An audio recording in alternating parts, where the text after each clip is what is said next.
Assalamualaikum warahmatullahi wabarakatuh. Perkenalkan, saya Suratul Mahbubah, NIM T 2019-5071. Video ini dibuat untuk memenuhi tugas mata kuliah Metode Pengembangan Sosial dan Emosional Anak Usia Dini. Oke, langsung saja untuk yang pertama, mengapa sih pembelajaran pengembangan sosial emosional pada anak usia dini itu penting banget untuk dikembangkan? Ada yang tahu nggak kenapa? Nah, alasannya karena terdapat beberapa hal yang mendasar untuk mendorong mempersiapkan mereka menghadapi kehidupan di masa yang akan datang. Nah, untuk beberapa alasan tersebut, diantaranya untuk yang pertama yaitu semakin kompleksnya permasalahan kehidupan di sekitar anak. Seperti yang kita alami sekarang, pembelajaran dilakukan secara daring, jadi peserta didik dan guru melakukan pembelajaran secara terpisah, jaraknya seperti itu kan yang kita alami sekarang. Nah, hal tersebut akan sedikit banyak membawa dampak positif dan negatif pada perkembangan sosial dan emosional anak. Untuk yang kedua yaitu penanaman kesadaran bahwa anak adalah investasi masa depan kita nanti. Nah, kan perlu dipersiapkan sejak dini bagaimana perkembangan sosial dan emosional mereka untuk menjadi investasi kita nanti di masa yang akan datang. Karena anak adalah generasi penerus bangsa kita nanti di masa yang akan datang. Untuk yang ketiga yaitu rentan usia emas tidaklah lama. Nah, oleh sebab itu perlu adanya stimulasi dan fasilitas seoptimal mungkin supaya tidak ada satu fase pun yang terlewat. Dan yang keempat, telah tumbuh kesadaran pada setiap anak dan orang tua tentang tuntutan untuk dibekali dan memiliki kecerdasan sosial emosional sejak dini. Jadi dari orang tua dan anak sendiri tuh udah tumbuh kesadaran akan pentingnya penanaman kecerdasan sosial emosional sejak dini. Untuk kecerdasan emosional merupakan usaha-usaha yang diarahkan pada pengembangan dan peningkatan kualitas emosional anak sehingga mampu di samping ia mengenali perasaan diri sendiri, dia juga mampu menggali perasaan orang lain, mampu memotivasi diri sendiri, serta mampu mengelola emosi dan perilaku sosial yang lebih baik.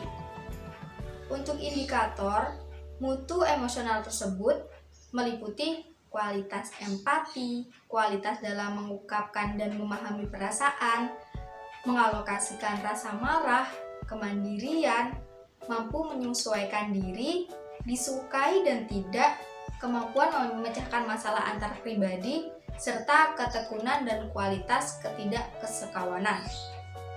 Beberapa hal penting untuk diperhatikan dan dibutuhkan anak dalam upaya pengembangan emosi yang sehat. Di antaranya sebagai berikut. Yang pertama, rasa cinta dan kasih sayang. Yang kedua, rasa saling memiliki. Yang ketiga, rasa diterima apa adanya. Dan yang keempat, diberi kesempatan untuk mandiri dan membuat keputusan sendiri. Yang kelima, rasa aman. Yang keenam, diberi kepercayaan pada dirinya sendiri. Dan yang ketujuh, diperlakukan sebagai seseorang yang mempunyai identitas. Kemudian, apa aja sih pengembangan pendekatan sosial emosional anak usia dini itu? Pengembangan pendekatan sosial emosional anak usia dini diantaranya yang pertama, pendekatan terpadu. Terpadu artinya antara aspek yang satu dengan yang lain saling berkaitan. Aspek perkembangan yang satu mempengaruhi dan dipengaruhi oleh aspek perkembangan lainnya.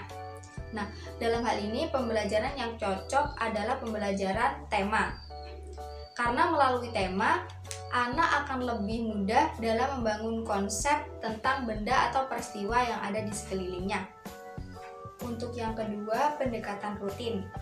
Pendekatan ini juga biasa disebut sebagai pembiasaan yang dilakukan dengan cara penjadwalan secara terus-menerus hingga pola perilaku yang diharapkan melekat menjadi kebiasaan positif pada anak usia dini. Untuk yang ketiga, pendekatan terprogram.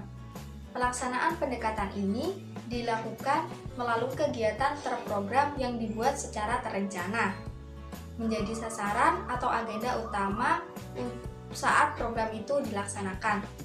Contohnya seperti pembuatan silabus, RPPH, RPPM, dan lain sebagainya. Untuk yang keempat yaitu pendekatan spontan, yakni pembelajaran yang dikembangkan untuk menanggapi stimulus langsung dari anak sebagai konsekuensi konteks pembelajaran yang bersifat dinamis. Dan yang kelima adalah pendekatan keteladanan. Pendekatan ini adalah pembelajaran yang ditampilkan melalui contoh-contoh yang baik dan menggunakan berbagai contoh yang telah diterima di masyarakat setempat gitu. Jadi contohnya itu tentang kebiasaan yang ada di sekitar dan lain sebagainya. Karena kan tahu sendiri anak usia dini adalah anak yang suka meniru dan mencontoh. Apa yang mereka lihat itu yang bakalan mereka contoh seperti itu. Nah, kemudian apa aja sih metode pengembangan sosial emosional pada pendidikan anak usia dini itu? Metode pengembangan sosial emosional pada anak usia dini diantaranya sebagai berikut. Untuk yang pertama, bernyanyi dan bermain musik. Musik memberikan dampak nyata pada perkembangan emosional manusia. Oleh karena itu, bernyanyi dan bermain musik penting dan pastinya akan memberikan pengaruh besar dan kuat untuk pengembangan emosi anak tersebut. Yang kedua, bermain peran. Bermain peran adalah permainan yang dilakukan anak dengan cara memerankan tokoh-tokoh, benda-benda, binatang, tumbuhan, dan lain sebagainya yang ada di sekitar anak.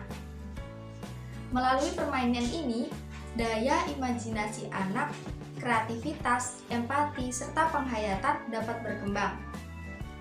Anak-anak dapat menjadi apa yang mereka perankan dan bisa melakukan penghayatan sesuai dengan apa yang mereka perankan. Yang ketiga, bercerita. Bercerita bagi seorang anak adalah suatu hal yang menyenangkan. Melalui cerita, anak dapat mengembangkan imajinasinya menjadi apapun yang mereka inginkan. Yang keempat, yaitu permainan gerak dan lagu. Permainan gerak dan lagu merupakan aktivitas bermain musik sambil menari. Dan anak pasti akan lebih senang jika melakukan kegiatan bernyanyi, bermain lagu, serta menari. Dan yang kelima ada hand puppet. Hand puppet ini merupakan permainan menggunakan boneka tangan, merupakan salah satu permainan yang paling digemari oleh anak usia dini. Karena dalam hand puppet ini, anak belajar tentang komunikasi, berimajinasi, mengekspresikan perasaannya, meningkatkan kepercayaan dirinya, dan lain sebagainya. Hand puppet ini biasa dimainkan oleh dua anak. Nah, oleh karena itu, bukan hanya emosionalnya aja yang dibentuk, tapi juga sosialnya. Mereka berbaur dengan temannya, berbicara dengan temannya, dan lain sebagainya. Namun, bisa juga sih hand puppet ini dimainkan oleh satu orang. Tapi intinya, hand puppet ini dapat mengasah imajinasi, komunikasi, ekspresi, dan lain sebagainya. Cukup sekian penjelasan dari saya tentang pendekatan dan metode pengembangan sosial emosional anak usia dini. Kami dari kelompok 10 mempersembahkan sebuah contoh tentang metode pengembangan sosial emosional anak usia dini, yaitu hand puppet yang akan diperagakan oleh rekan presentasi saya, Bunda Devona Azaria Farid. Untuk link YouTube bisa dilihat di deskripsi. Sekian dari saya, semoga bermanfaat. Mohon maaf. Wassalamualaikum warahmatullahi wabarakatuh.